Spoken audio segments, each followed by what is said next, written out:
Segundo livro de Crônicas, capítulo 6, nós vamos ler do versículo 12 ao 42. Eu quero dizer para você nessa noite, meu irmão, minha irmã, é tempo de se humilhar perante a Deus, amém? É tempo de se humilhar perante o Senhor. E aí nós vamos falar um pouco sobre isso nessa noite, nesse texto que é conhecido, nesse texto que é um texto que fala aos nossos corações. E eu quero convidar você nessa noite a meditar comigo nessa palavra. Segundo livro de Crônicas, capítulo 6, do versículo 12 até o versículo 42, uma leitura um pouco extensa, mas necessária, para que possamos entender o contexto daquilo que Deus quer falar para nós nessa noite. Irmãos, encontrar aí, amém? Amém. Salomão se pôs diante do altar do Senhor na presença de toda a congregação de Israel e estendeu as mãos, porque Salomão tinha feito uma plataforma de bronze de 2,20 metros de comprimento, 2,20 metros de largura e 1,30 metros de altura, e tinha colocado no meio do pátio. Ele se pôs em pé sobre ela, depois ajoelhou-se na presença de toda a congregação de Israel, estendeu as mãos para o céu e disse: Ó Senhor, Deus de Israel, não há Deus como tu, nos céus e na terra. Tu guardas a aliança e a misericórdia aos teus servos, que de todo o coração andam diante de ti. Cumpriste para com o teu servo Davi, meu pai, o que lhe prometeste. Pessoalmente disseste que pelo teu poder cumpriste, como hoje se vê. Agora, pois, ó Senhor, Deus de Israel, cumpre a outra promessa que fizeste ao teu servo Davi, meu pai, quando declaraste, dizendo: nunca lhe faltará sucessor diante de mim, que se assente no trono de Israel, contanto que os seus filhos guardem o seu caminho, para andarem na lei como você andou. Agora também, ó Senhor, Deus de Israel, que se cumpra a palavra que disseste a teu servo Davi. Mas será que, de fato, Deus poderia habitar com homens na terra? Eis que os céus e até os céus dos céus não te podem conter, muito menos esse templo que eu edifiquei. Atenta, pois, para a oração do teu servo e para a súplica, ó Senhor, meu Deus, ouvindo o clamor e a oração que o teu servo faz diante de ti. Que os teus olhos estejam abertos dia e noite sobre este templo, sobre este lugar, do qual disseste que teu nome estaria ali, para ouvires a oração que o teu servo fizer neste lugar. Ouve, pois, as súplicas do teu servo e do teu povo de Israel, quando orarem neste lugar. Ouve no lugar da habitação dos céus, ouve e pergunta. Se alguém pecar contra o seu próximo, ele for exigido que jure, e ele quer jurar diante do teu altar nesse tempo, ouve por desde os céus, age e julgas os teus servos, dando a paga ao ímpio, fazendo com que pague por seus atos, e justificando o justo, para que lhes retribui segundo a sua justiça.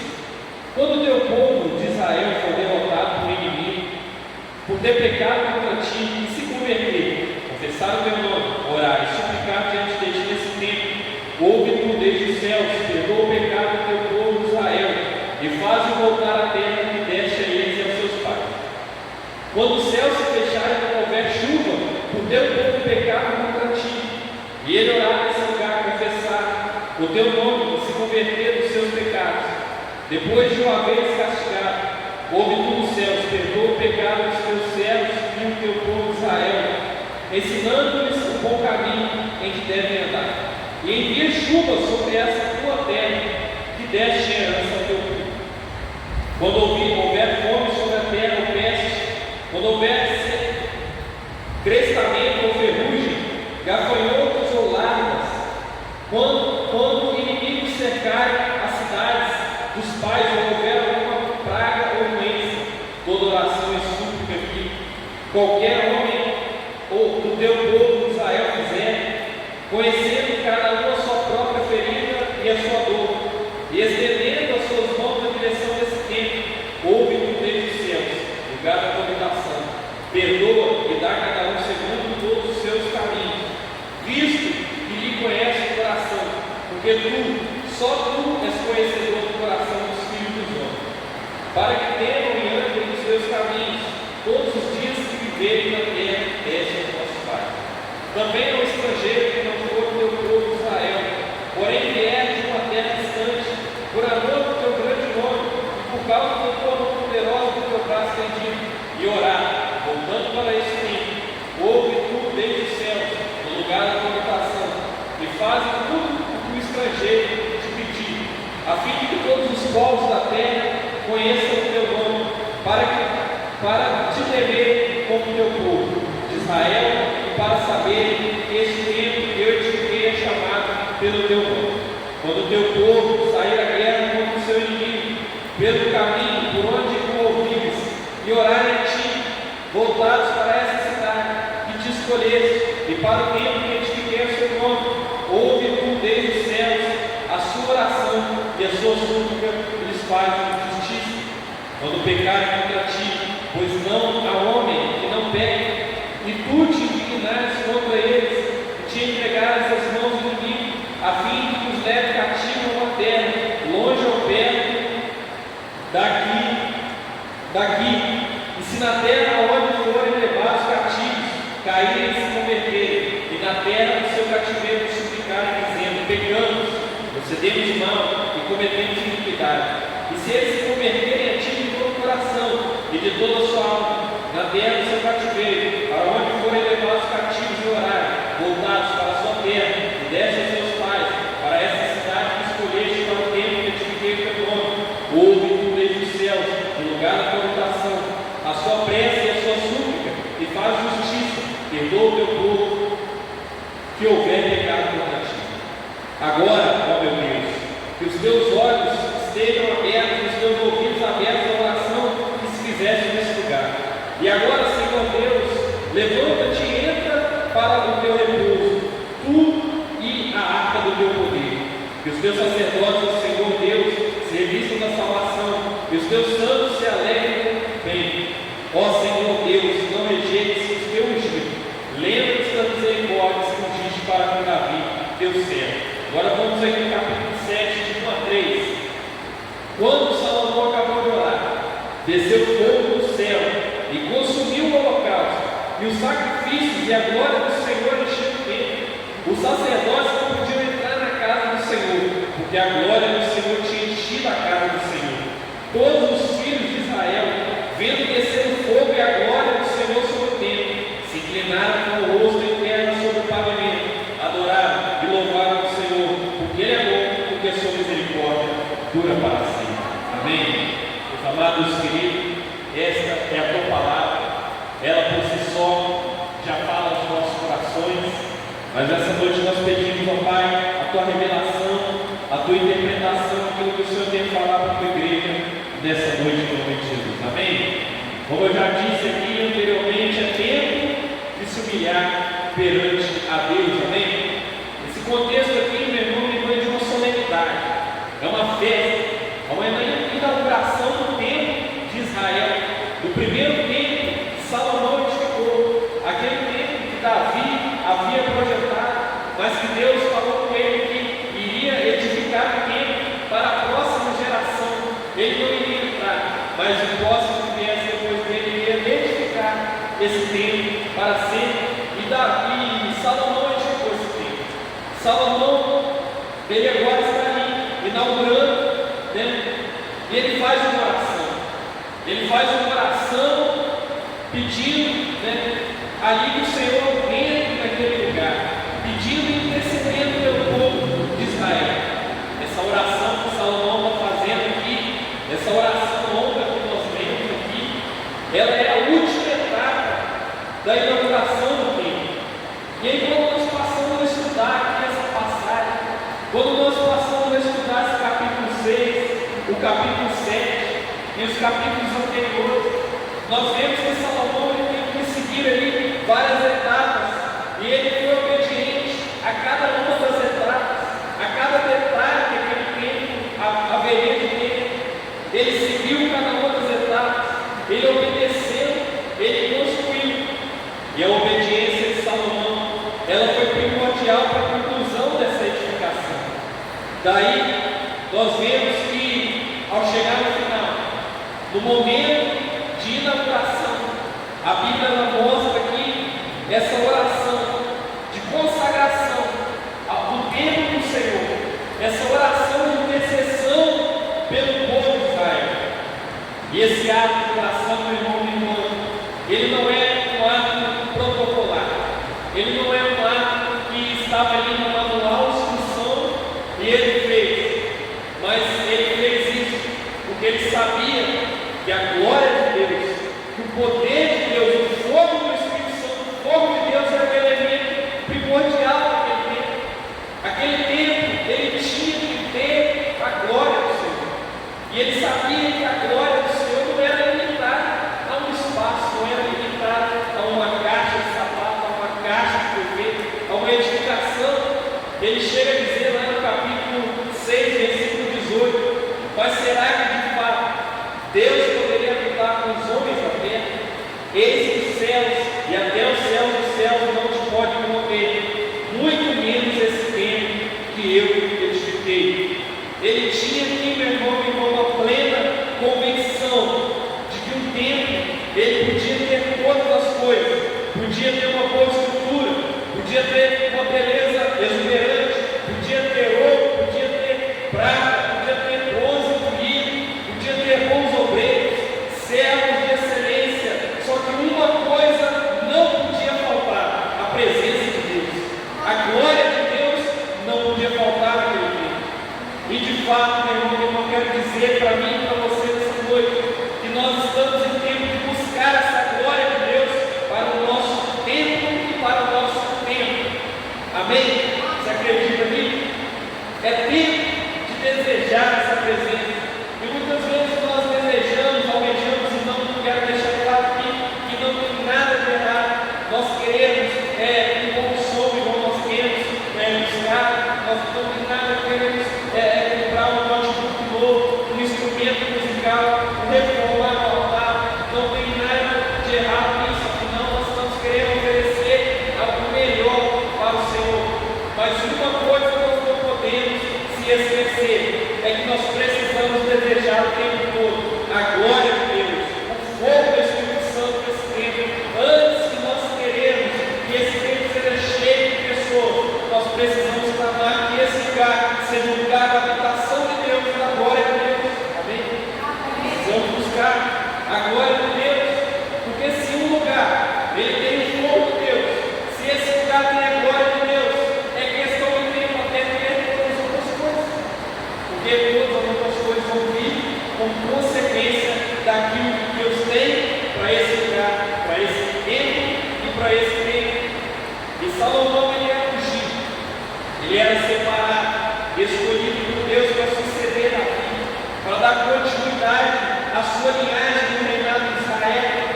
Ou seja, meu irmão e irmã, ele foi ali designado, separado por Deus e por seu pai Davi, para dar continuidade à honra ao nome do Senhor da nação de Israel.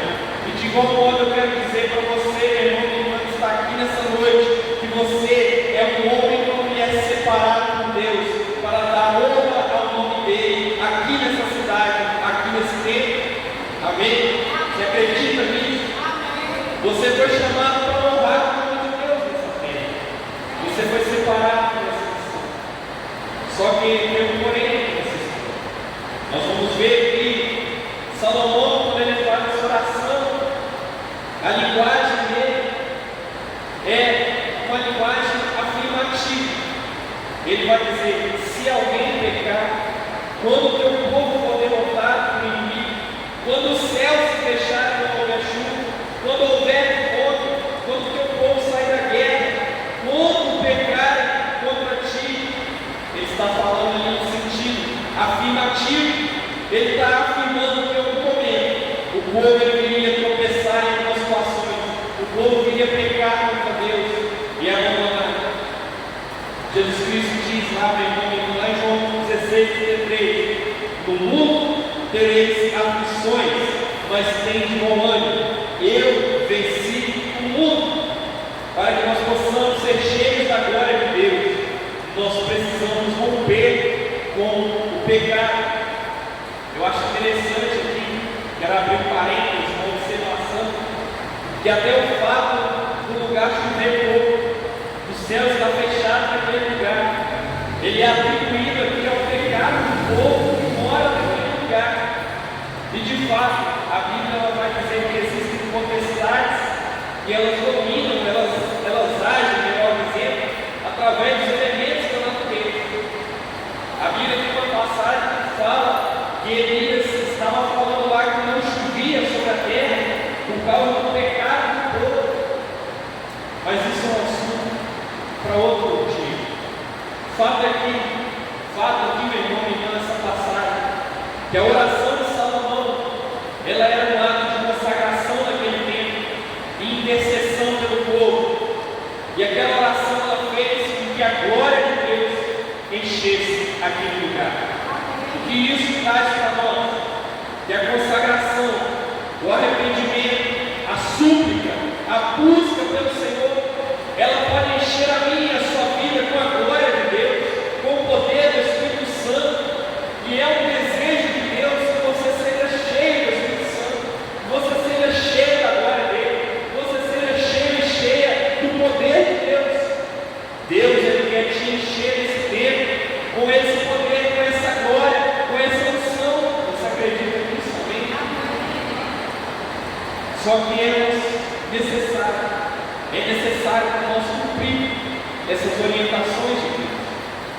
E aí, diante dessa afirmação de Salomão, que o povo haveria de pecar, mas que também haveria de se converter, o próprio Deus agora ele vai deixar ali para Salomão algumas orientações.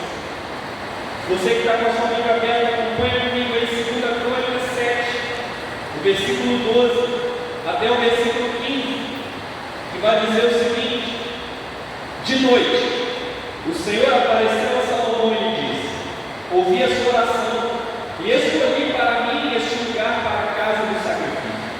Se eu fechar o céu de modo que não haja chuva, ou se eu ordenar aos gafanhotos que consumam a terra, ou se enviar a peste entre o meu povo, se o meu povo, que se chama pelo meu nome, se humilhar, orar, me buscar e se converter dos seus maus caminhos, eu ouvirei dos céus, perdoarei os seus pecados e sararei a sua terra. Os meus olhos estarão abertos e os meus ouvidos estarão atentos à oração que se fizer neste lugar. Amém? E aí, quando nós ouvimos essa passagem aqui rapidamente, eu acabei de ver isso agora aqui, nós glorificamos o nome do Senhor. Você pode dar glória a Deus aí, amém?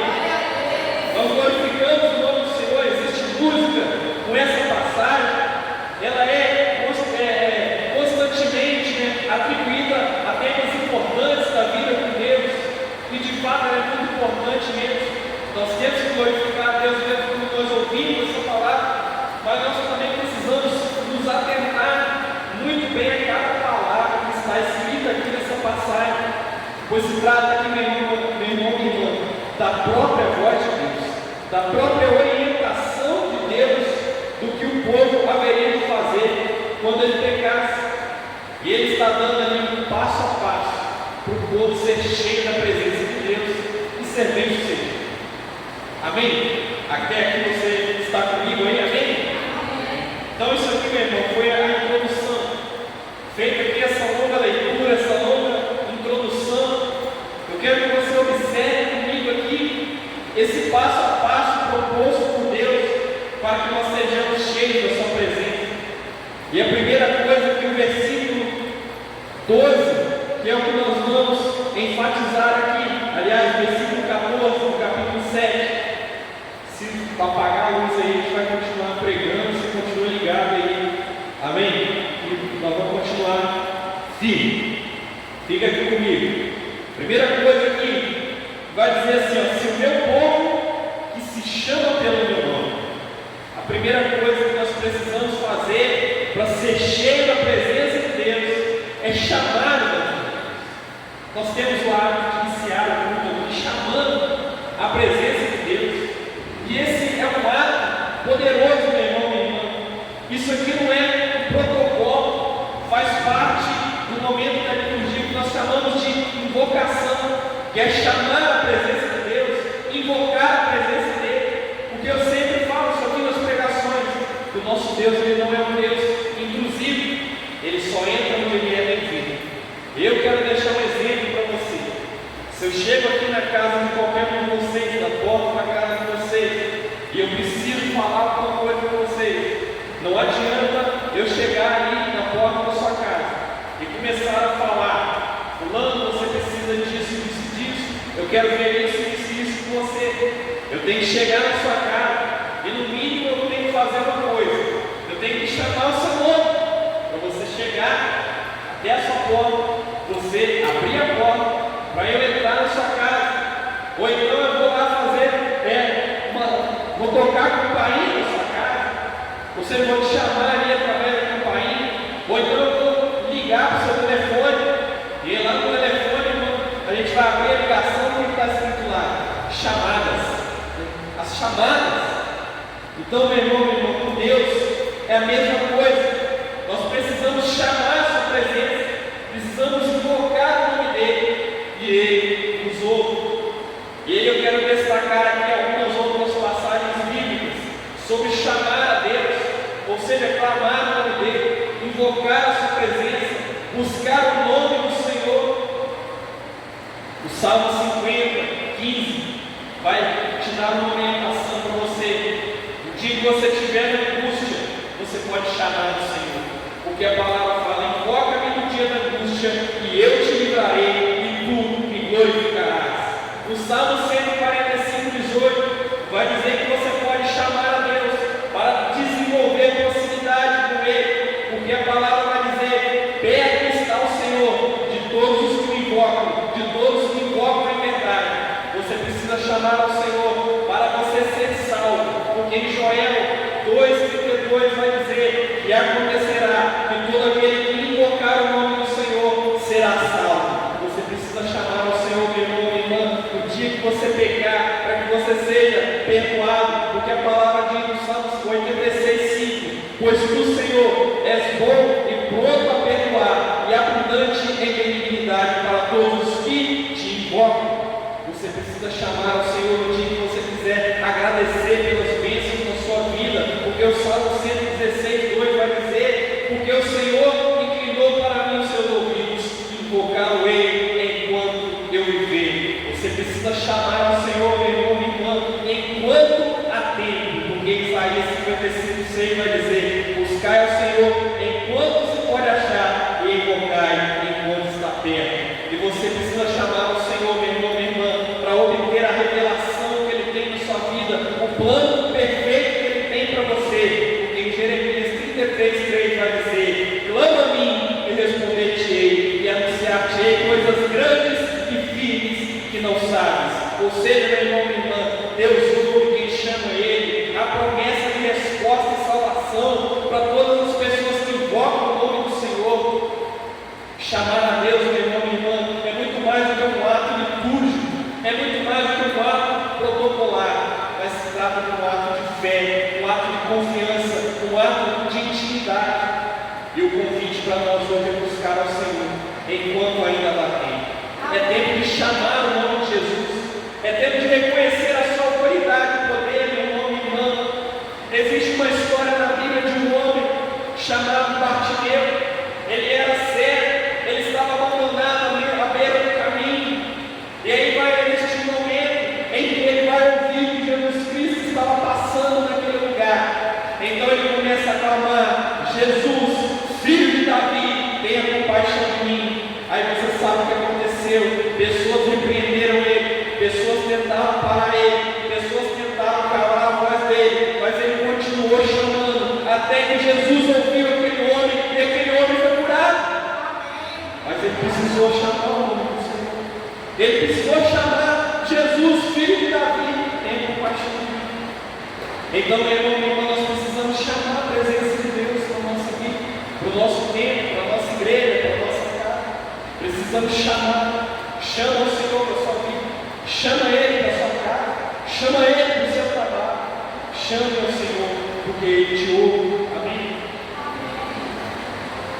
A segunda coisa que esse versículo aqui ele vai falar é que nós temos que se humilhar. E aí, quando falamos de se humilhar na Bíblia, nós temos aqui diversos significados, mas o principal é que quando a Bíblia fala de se humilhar, a Bíblia está falando de submissão, a Bíblia está falando de rendição, a Bíblia está falando de subordinação à autoridade de Deus, a total dependência do Senhor. E nós estamos nesse tempo, meu irmão, de se humilhar perante Deus. Nós precisamos voltar a ter a submissão do Senhor, a reconhecer que nós somos dependentes dEle. Nós precisamos adorar com fervor e com intensidade. É preciso se humilhar diante do Senhor, amém? E aí na palavra, meu irmão, existem diversos episódios em que o próprio Deus, Ele manda o povo se humilhar, como nesse versículo que nós temos. Mas existem alguns episódios também que o próprio povo ele desperta para a sua condição, para a sua conduta pecaminosa e resolve se humilhar. E é disso que nós estamos precisando, de despertar a nossa conduta pecaminosa e se humilhar diante do Senhor, amém? A Bíblia está cheia de exemplos. Eu quero aqui citar mais alguns exemplos de gestos visíveis, gestos simbólicos, atitudes de coração de pessoas que se humilharam perante Deus. Existem várias formas de expressar essa humilhação, tanto no corpo quanto na alma. A primeira coisa que nós precisamos fazer para nos humilhar, para nos rendermos diante do Senhor, é se prostrar-se diante dele. Como nós fazemos aqui, fizemos no início do culto, é ajoelhar, é curvar a nossa cabeça, reconhecer a soberania de Deus e a nossa pequenez, como Abraão que se prostrou diante do Senhor, como Josué que caiu com o rosto em terra, como Jesus no Getsemane que se prostrou naquela oração. Existe uma outra forma que a Bíblia menciona que as pessoas faziam naquela época, era se vestir de pano de saco. O pano de saco, para quem não sabe, era um tecido grosseiro. Ele era feito de pele de cabra, pelo de cabra preta, e ele era usado normalmente para fazer sacos de armazenamento para grãos, mantimentos. E aí a pessoa, ela vestia aquele pano de saco com significado de renúncia à vaidade, de expressar o arrependimento. E quando a pessoa usava aquele pano de saco, aquele pano ele era áspero, ele era desconfortável, ele coçava a pele, ou seja, eles faziam ali uma auto-aflição. Nós temos diversas passagens também de pessoas que rasgaram as suas vestes, rasgaram as vestes mesmo em público, como ato de mostrar a sua profunda dor, a sua indignação moral, o seu arrependimento. Nós vemos exemplos de pessoas que se sentaram ou se cobriram de cinzas, como ato de reconhecer a própria miséria, a mortalidade, o pecado. Jó, ele se sentou sobre cinzas. O povo de Nínive, após a pregação de Jonas, se cobriu de cinzas. Daniel usou cinzas ao jejuar e orar. Outro ato de humilhação esse muito importante para nós nos tempos de hoje é o jejum, o ato de jejuar, que é o que? A abstinência de comidas, e às vezes até mesmo de algum conforto, de alguma coisa que toma muito o seu tempo para buscar ao Senhor, mas principalmente de comida, como significado de enfraquecer o corpo, para fortalecer o espírito e declarar a dependência de Deus. Davi jejuou em arrependimento. O rei Josafá proclamou um jejum nacional para vencer uma guerra. Daniel jejuou em ato de humilhação e rendição. Outra forma também pertinente para nós é nós confessarmos os nossos pecados. Nós precisamos confessar, declarar publicamente ou em oração as nossas falhas, os nossos pecados, reconhecendo a nossa culpa, pedindo perdão a Deus. Outro ato de humilhação é o choro, o lamento. Outro ato é se submeter completamente à disciplina de Deus, servir a outras pessoas, colocar-se em condição de servo. Como exemplo, abrir mão de uma posição de orgulhos ou de algum status para servir. obedecer à vontade de Deus apesar do custo.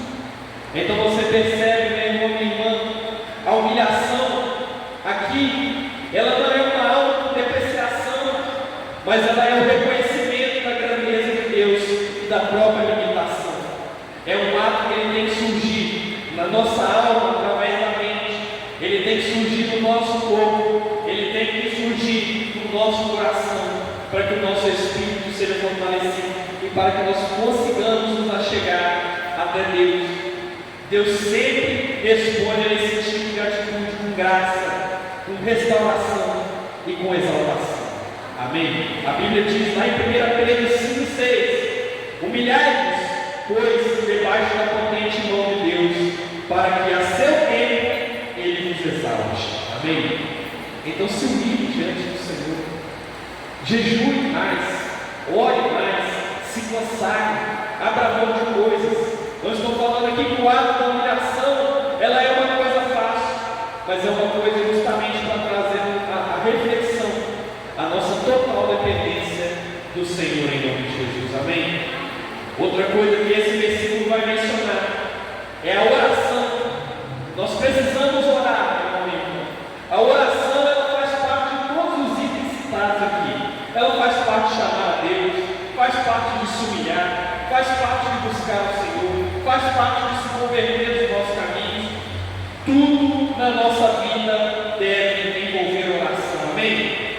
A Bíblia diz lá em 1 Tessalonicenses 5, 17 e 18: orai sem cessar, em tudo dai graças, porque esta é a vontade de Cristo Jesus para convosco.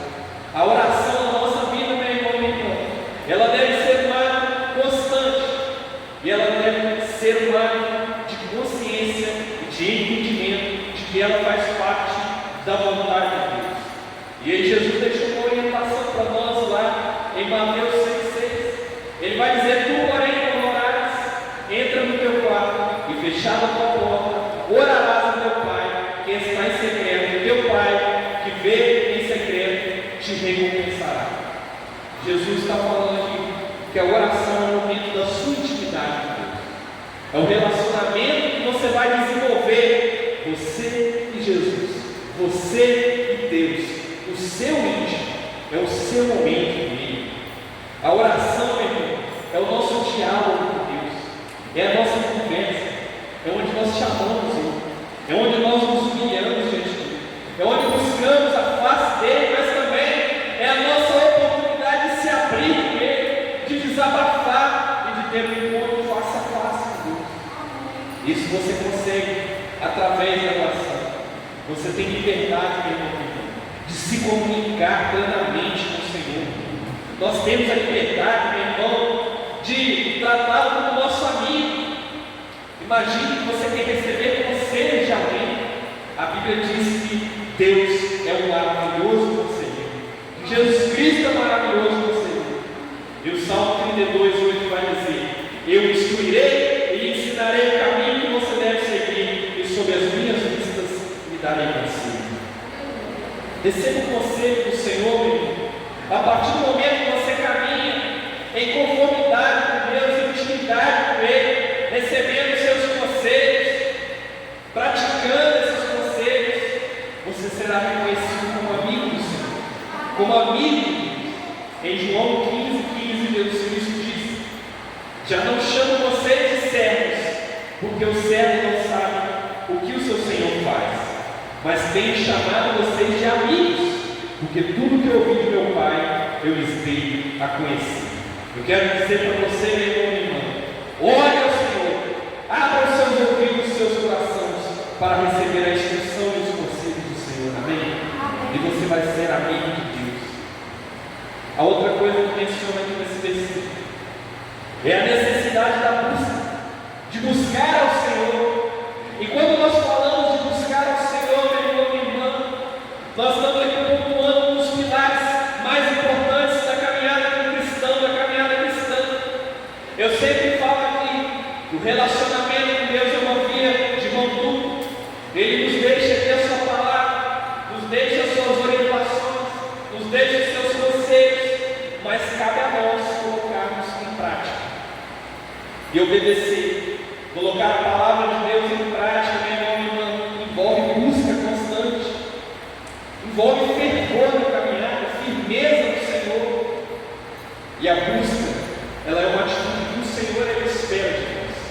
Senhor espera que nós busquemos a sua face. Quero dar um exemplo aqui. Para nós buscarmos o pão de cada dia, nós enfrentamos chuva, nós enfrentamos sol, enfrentamos tempestade.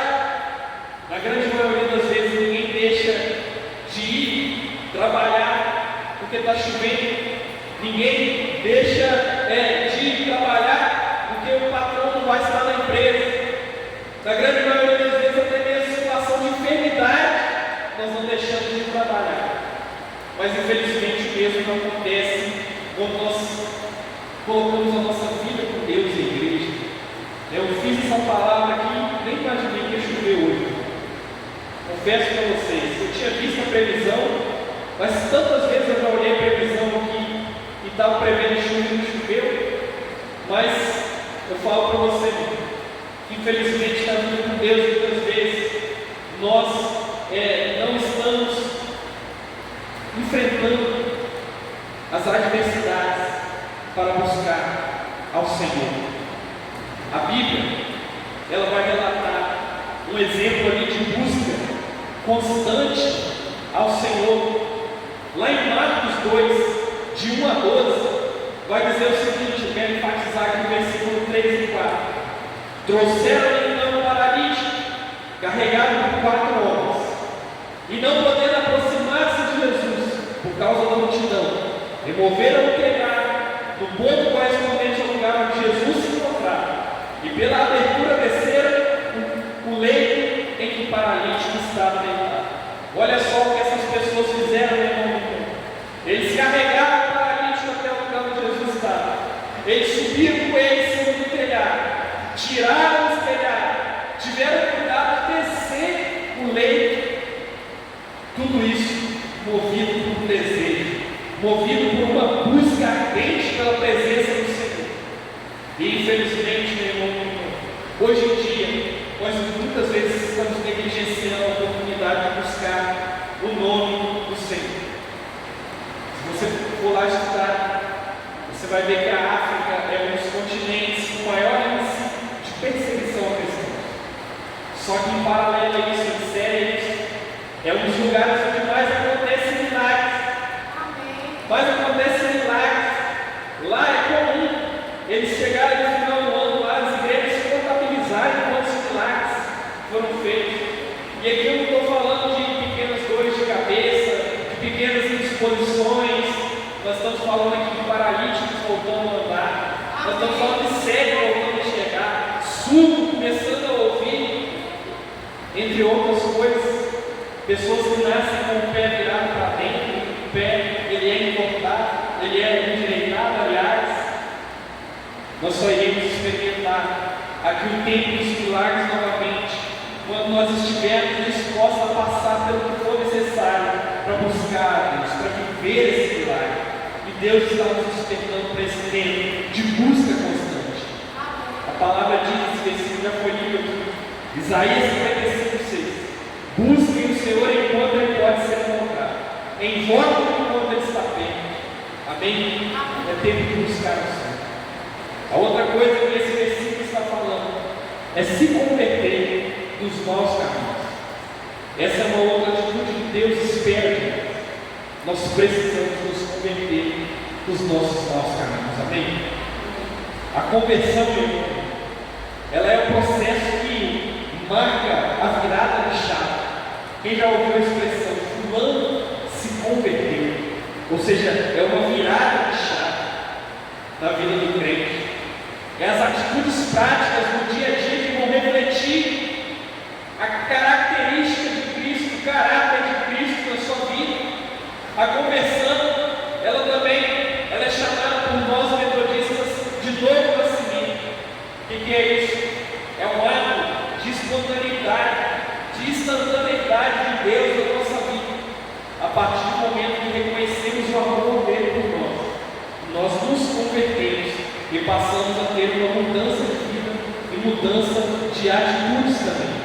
É uma nova condição espiritual que nós passamos a viver diante de Deus, diante da sociedade, onde nós passamos a concluir o passado.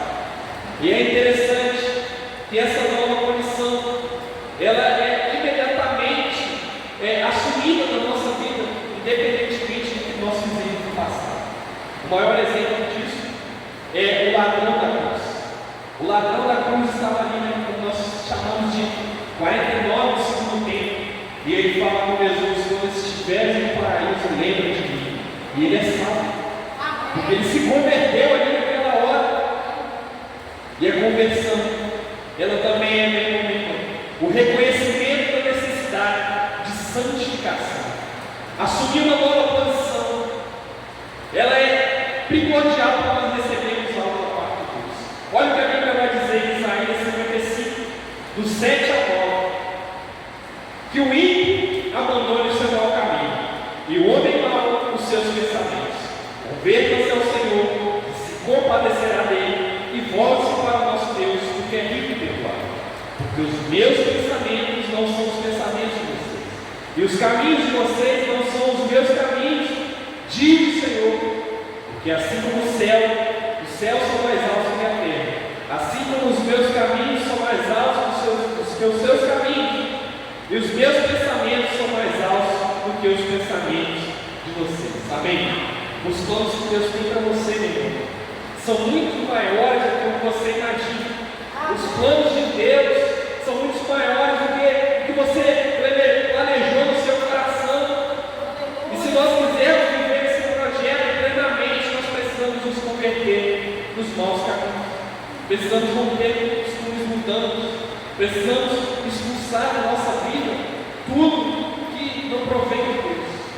Precisamos romper com tudo que é ligado a ídolos, imagens de escultura, superstições.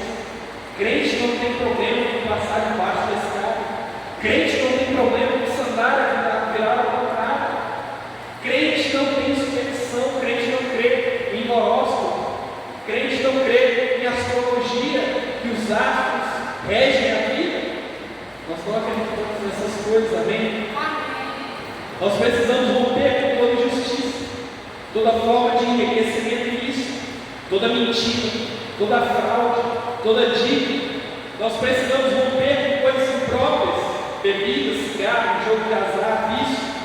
Nós precisamos romper com todo tipo de coisa que não agrada a Deus, amém?